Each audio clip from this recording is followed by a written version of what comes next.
namni waaqayyo nama natu karaa hundumaan milkaa waaqayyo nama dhugumaan isa kadhatee fi isaaf amanameefis jireenya bara baraayyuu hin kenne isa foonii isa addunyaan guddaadha jettumoo akkamitti dhoowwatare faarfattuu miseensummaan ishee waldaa guutuu wangeelaa qaxanaa hulattii taate dorgommii miidhaginaa addunyaa irratti biyya ishee Itoophiyaa bakka buutee hirmaachuun akka addunyaatti lammaffaa ba'uun akka Afrikaatti tokkoffaa ba'uun injifatte icciitii milkaa'inaa shamarree kanaa fi odeeffannoo dabalataa qindeeffanneerraa nu waliin tura.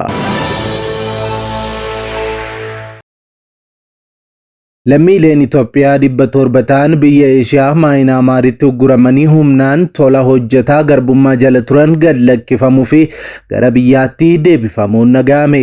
Kanaan dura dallaalota Taayilaand hojii gaariitu jira jedhanii lammiilee Itoophiyaa guyyumsuun garbummaaf dabarsanii gurguratan hedduu isin biraan geenye turre. Maarree iddoo rakkisaa fi dhiphisaa mootummoonni addunyaa cufuu dadhaban sana keessaa akkamiin akka ba'anii fi gara biyya isaaniitti akkamiin akka deebifaman bal'inaan qindeeffanneerraa kanallee isin biraan geenya. Engadda guyyaa walabummaa ishee waggaa 34ffaa irratti Eertiriyaan Itoophiyaadhaan koomatteen booda raayyaan ittisaa biyyaa Itoophiyaa ibsa kenne. Raayyaan ittisaa Itoophiyaa waraanni Itoophiyaa humnoota xixiqqoof kan gurmaa'e miti jechuudhaan ibsa kennan. Ministeera raayyaa ittisa biyyaa Itoophiyaa kan taate Aadde Aayishaa Mohammad itti dabalanis ibsa dabalataa kennanii jiru. Ofii raayyaan ittisa biyyaa Itoophiyaa haala kamiin gurmaa'aa yookaan ijaaramaa jira? Isa isin biraan geenya. Nagaaf jaalalli waaqayyoo ardii jirtan maratti sinaa qaqqabu daawwattoota keenya odeessa wayitawaa yeroo kanaaf siniif qindeeffannee qabannee dhiyaanneerraa hamma xumura qophii keenyaatti nu wajjin turaan affeerraa keenya yeroo jalqabaaf gara chaanaalii Kiristiyaan Miidiyaatti kan dabalamtan subscribe gochuun mallattoo beelii sana fuulduratti isinii dhufu ala tokko gadi tuquun ol kan jettu irra kaa'adhaa like share commentis godhaa yeroo kana gootanii kaasee yeroo hundumaa oduuwwan haaraan wayita gadhiifaman dafanii akka isin qaqqabu baniif isin gargaara kallattiidhaan gara oduu keenyaatti wal wajjin dabarru.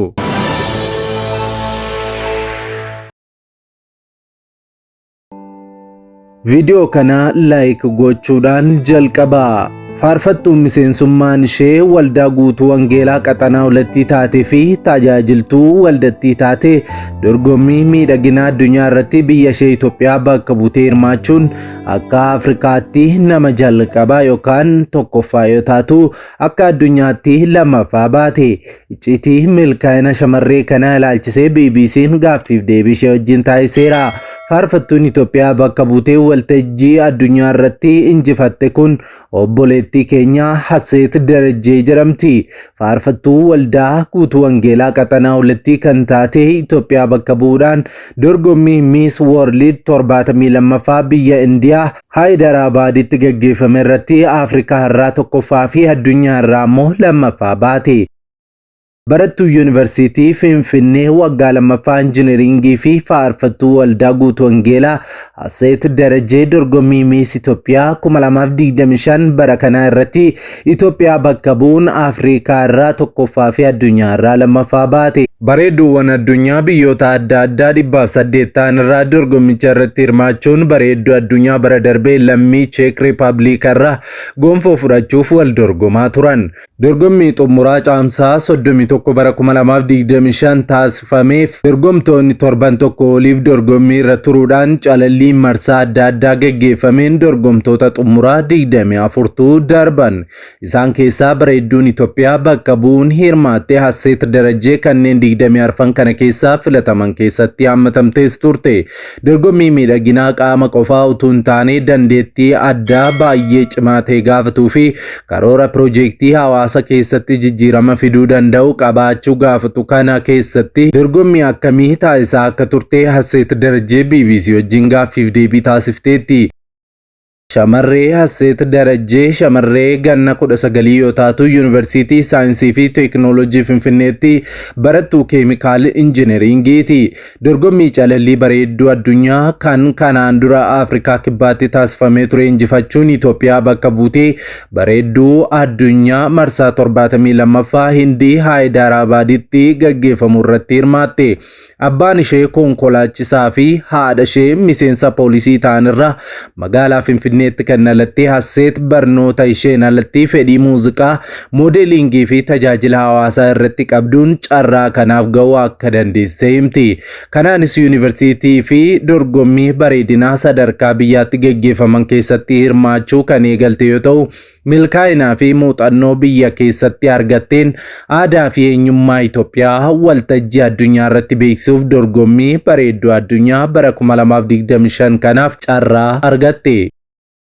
Hasseet Darajjee dorgommii bareedduu addunyaa bara 2025 kana irratti dandeettii fi miidhagina ishee kan agarsiifte yoo ta'u, bareeddota addunyaa hanga 24 keessa galuus dandeesseetti. Bareeddota guutuu addunyaa irraa dhufanii fi hawaasa isaanii keessatti dhiibbaa uumuu danda'an waliin dorgommii taasifamudha. Dorgommii miidhaginaa jedhamu malee bifaa fi dhaabbii keetiin qofa injifatta utuu hin taane hawaasa addunyaa keessatti dhiibbaa akkamii uumuun jijjiirama fiduu akka dandeessuuf dorgomta jechuudhaan BBC wajjin gaaffiif deebii taasifte. Kanaaf kun karoora guddaa qabaachuu, hawaasaaf fakkeenya ta'uu fi biyya ofii waltajjii idil-addunyaatti beeksisuuf of kennanii hojjechuu gaafatas jette jirti. Aadaa fi eenyummaa Itoophiyaa beeksisuun alattis xiyyeeffannoon ishee barnoota shamarranii fi hojii tola ooltummaa akka ta'e ibsiti. Hasseet dhaabbilee deeggartoota adda addaa waliin ta'uun haadholii fi daa'imman deeggarsa barbaadan irratti hojjetaan ture. Yoon injifadhees injifadhuu baadhees kana cimseetuman itti fufa jechuudhaan dorgommiin dura yaada ishee kennite. Shamarran carraa kana akka argatan akkasumas milkaa'uu akka danda'an humneessuu irratti hojjechuun barbaadas jettee turte. Ani as kanin gahuu danda'e bareedduun anaa olii hin jirtu tuun taane abdii kutuu dhabuudhaan kan jettu shamarreen kun waan tokko irratti dafanii abdii muruun akka hin barbaachifne hawaasa keessatti hubannoo uumuun jijjiirama fiduun barbaadas jette jirti. Muuxannoo mataa ishee irraa ka'uun shamarranii fi dargaggoota Itoophiyaa keessatti carraa barnootaa hin arganne akka argatan, kanneen deeggarsa barbaadan akka deeggaramanii fi shamarran ol ba'anii mul'achuun hawaasa isaanii keessatti jijjiirama fiduuf hawwaniif kaka'umsaa akka taatus ibsite jirti. Shamarreen kun bara kana bareedduuwwan Afrikaa hedduun dorgommii bareedduu addunyaa kana irratti hirmaataniiru. Kanneen hirmaatan keessaa muraasni kanneen walakkaa xumuraaf darban keessatti argamu. Dorgomtoonni kunneen miidhagina uumaan qaban, dabalataan agarsiisa aadaa fi eenyummaa biyya isaanii akkasumas dandeettii aadaa fi kennaa hojii aartii qabanii wal dorgomu. Biyyoota akka Itoophiyaa irraa, Keeniyaa irraa, Gaanaa, Madaagaskar, Afrikaa Kibbaa, Angoolaa, Bootsuwaanaa, Kaameroon, Ivory Coast, Equatorial Guinea fi Nigeria dabalatee Afrikaa bakka bu'uun kanneen dorgoman hedduu turan. Dorgommii guyyaa muraasa gidduutti taasifameen bareedduuwwan 10 qofti xumuraaf kan darban yoo ta'u, caamsaa 31 ammoo guyyaa bareedduun addunyaa ittiin beekamuun gonfoo fudhatu ta'ee darbeera. Waltajjiin akkasii kun waltajjii dubartoonni dandeettii isaaniitti agarsiisanii fi dubartoota ittiin leellisanidhas jedhameera. Feestivaala Miss World 72ffaa bara 2025 Indiyaa magaalaa Hyderabad Telangana keessatti argamutti giddugala agarsiisaa Hitex keessatti gaggeeffame irratti dorgommii kana injifannoon xumurte shamarree Hasseet Darajjee. Hasseet Darajjee caaluudhaan sadarkaa addunyaatti bareedduu addunyaa kan jedhamte dubartii biyya Thailand Opal Susataa jedhamtu yommuu taatu, itti aantee kan lammaffaa baatee Hasseet Darajjeeti. Waaqayyo warra isa jaallatan karaa hundumaa gargaaree gara gaariitti isaan geessa. Isaanoo warra akka akeeka isaatitti waamamanidha. Warra duraan dursee beekumsa isaatiin fu'atee fakkaattii ilma isaa isa obboloota baay'eedhaaf hangafa ta'uuf jiru akka ta'aniif yaadaan isaan qabe. Warra yaadaan isaan qabe ammoo waameera. Warra waame immoo qajeelota isaan godheera. Warra qajeelota isaan godhe immoo ulfinaan isaan ga'eera'oo jedha. Roomee boqonnaa 8 lakkoofsa 28 hanga 30. Obboleettii keenya Hasseet Darajjee fi maatii isheetiin baga gammaddan jechuu jaallanna. Odeessa keenyatti aanuun ministeerri raayyaa ittisa biyyaa Itoophiyaa Aadde Aayishaa Mohammad kanneen afaan guutanii biyya jedhanii waamuuf nama rakkisu hundi haala kanaan Itoophiyaatti dubbachuuf yaaluun waan baratamee akka hin taane ni beekna jechuun haala yeroo irratti dubbatan. Raayyaan ittisa biyyaa qaamolee gorsaa duubaa kennamuun miira lafaa kaanii as ba'aniif deebii kennuuf kan qophaa'e mitis jedhan. Qaamolee gorsa duubaa kennamuun oofaman kanneen jedhaman kunniin maqaa isaanii garuu hin eerre. Ministeerri raayyaa ittisa biyyaa Itoophiyaa Aadde Aayishaa Mohammad ergaa pirezidaantiin Eertiriyaa guyyaa walabummaa biyya isaanii irratti dhimma Itoophiyaa irratti dubbatanii torbeen booda yaada kana kennan. Dubbiin pirezidaantii Eertiriyaa Isaayyaas Afwerqii dhimma Itoophiyaa irratti dubbatan falmii guddaa kaaseera. Pirezidaantiin Eertiriyaa Isaayyaas Afwerqii gaafa caamsaa 24 bara 2025 sirna kabaja waggaa 34ffaa guyyaa walabummaa Eertiriyaa irratti wayita haasaa taasisan Itoophiyaatti quba qabuun qeeqan. Pirezidaantichi humnoonni alaa karaa bakka bu'aa isaanii Biltsiginnaa jedhamu waggoota 5 darbaniif uummata Itoophiyaa irratti waraana labsuun hangam akka abdii kutatan mul'isa jechuudhaan qeeqanis turan.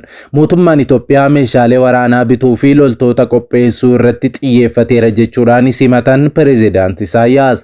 Waraana hedduu eegaluuf jecha meeshaalee waraanaa fi teeknooloojiiwwan waraanaa argachuuf hojiin saffisaan hojjetamu akkasumas cinaa goranii dhaadachuu fi loltoota qopheessaa jiraachuu agarsiifachuu hunduu argaa jirra, hunduu galmeeffataa jirras jedhan pirezidaantiin Isaayyaas Afwerqii abbaan aangoo waggaa 34. Sababoota hedduu dhiyeessuuf yaalu waa'ee bishaanii, waa'ee Abbaay fi Galaana Diimaa, ulaa galaanaa argachuu, yaada Oromummaa kan uummata Oromoo bakka hin buune kan Kuushii fi Seem walitti buusuu, waa'ee uummata Affaarii fi lafaa ajandaa kanaaf fayyadamu haala kanaan waraana bal'aa kaasuu fedhu jedhan dureen Eertiriyaa kun torbaniin dura. Pirezidaantiin Eertiriyaa Isaayyaas Afwerqii dubbii isaanii kana keessatti Oromummaa uummata Oromoo bakka hin buune jechuun yaada kennan. Kun ammoo hunda caalaa qaamolee garaagaraa biratti falmii kaaseera. Ministeera ittisa biyyaa Itoophiyaa Aadde Aayishaa Mohammad sanbata caamsaa 31 bara 2025 gaaffiif deebii karaa tajaajila oduu Itoophiyaa darbe keessatti ibsa qeeqa haasaa pirezidaantii Isaayyaas fakkaatu kennaniiru. Ministeerri ittisa Itoophiyaa kun qaamolee waa'ee Itoophiyaa dubbii taasisan jechuun qeeqaniiru. Qaamoleen kunniin maqaadhaan hin ibsine malee jechuudha. Kan waa'ee Itoophiyaa gidduu kanaa haasaa taasisan ammoo pirezidaantii Eertiriyaa Isaayyaas Afwerqiiti. Ministeerri ittisaa kun qaamolee waa'ee Itoophiyaa dubbataniiru jedhan wayita ibsan ofiifuu biyya jedhanii waamuun kan nama rakkisu, uummanni isaa kan sodaadhaan ukkaanfamee jiraatu carraa argatanii kan uummanni gadhiisee keessaa ba'uudha jechuudhaan ibsan. Haala kanaan waa'ee Itoophiyaa dubbachuun yookaan dubbachuuf yaaluun amala isaanii baratamaa akka ta'e ni beekna jedhan. Kanaafis raayyaan ittisa biyyaa humnoota xixiqqoof kan gurmaa'e mitis jedhan. Raayyaan ittisaa qaamolee herreega dogoggoraan dachee Itoophiyaa dantaa biyyaalessummaa fi birmadummaa ishee sarbuuf yaalan kamiyyuu qolachuuf haala amansiisaa ta'een kan ijaaramedhas jedhaniiru. Taateewwan xixiqqoo mana keenya keessatti asiif achi mudataniif milishaan ollaa gahaadha jedhan ministeerri raayyaa ittisa biyyaa kun. Humna milishaa kanaaf leenjisaa fi qopheessaa akka jiranis dubbataniiru. Hojiin haaromsaa waggoottan darban keessa humna ittisaa irratti hojjetamaa ture kan eeraan qondaalli raayyaa ittisa Itoophiyaa kun haalli amma jiru haalli idil addunyaa mataan isaa qophii waan barbaaduuf caasaalee fi gurmaa'insi kanaan dura hin turre uumamaniirus jedhaniiru BBCtu gabaase. Odeessa keenya xumuraatiin lammiileen Itoophiyaa 700 ta'an Maayinaamaar keessatti rakkoo hamaa keessa turan gara biyyaatti deebifaman. Ministeerri dhimma alaa Itoophiyaa lammiileen Itoophiyaa Maayinaamaar keessatti rakkoo hamaa keessa turan 700 gara biyyaatti deebi'uu beeksiseera. Dubbi himaan ministeerichaa Ambaasaadder Nabiyaat Geetaachoo ibsa kanaan dura laataniin lammiilee gara biyya isaaniitti deebisuuf ammallee karaa embaasii Itoophiyaa Niiw Deelii jiruun tattaaffiin taasifamaa jiraachuu beeksisaniiru. Dabalataanis namoonni dhuunfaa fi dhaabbileen sobaa ministeera irraa bakka bu'ummaa qabna jedhanii fi biyya alaatti carraa hojii fi barnootaa dhiyeessan jedhan akka jiran ibsaniiru. Namoonni dhuunfaa fi dhaabbileen sobaa kunneenis dhaabbilee dhimmi isaa ilaallatuun hordoffiin taasifamaa akka jiran akeekaniiru. Akkasumas uummanni barnootaa fi carraa hojii biyya alaa ilaalchisee duula miidiyaa hawaasaatiin akka hin gowwoomfamne akeekkachiiseera jechuun FMC'n gabaaseera. Lammiileen Itoophiyaa kibba baha Eeshiyaa Maayinaamaar keessatti kaampii seeraan alaa keessatti ukkaanfamanii turan kaampicha keessaa ba'uun gurraandhala 2017 namoota hidhatan harka galan.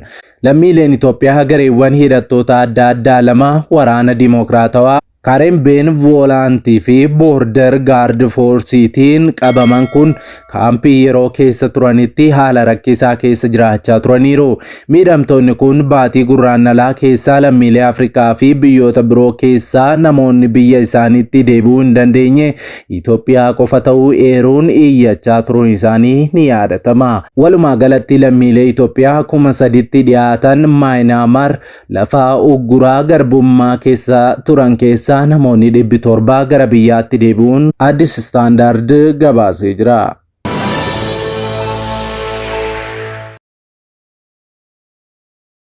Waggoota dheeraadhaaf kiristaanonni miidiyaalee ittiin sagalee isaanii ibsatan dhabuun rakkataa turaniiru. Bari'uun waan hin oolleef maarree kunoo Kiristiyaan miidiyaa sagalee nuuf ta'aa jira. Kanaaf miidiyaa haqaa odeeffannoo dhugaadhaaf wayitaawaa YouTube Kiristaan miidiyaa subscribe, like, share godhaa. warra sagalee dhabaniif sagalee ni taana.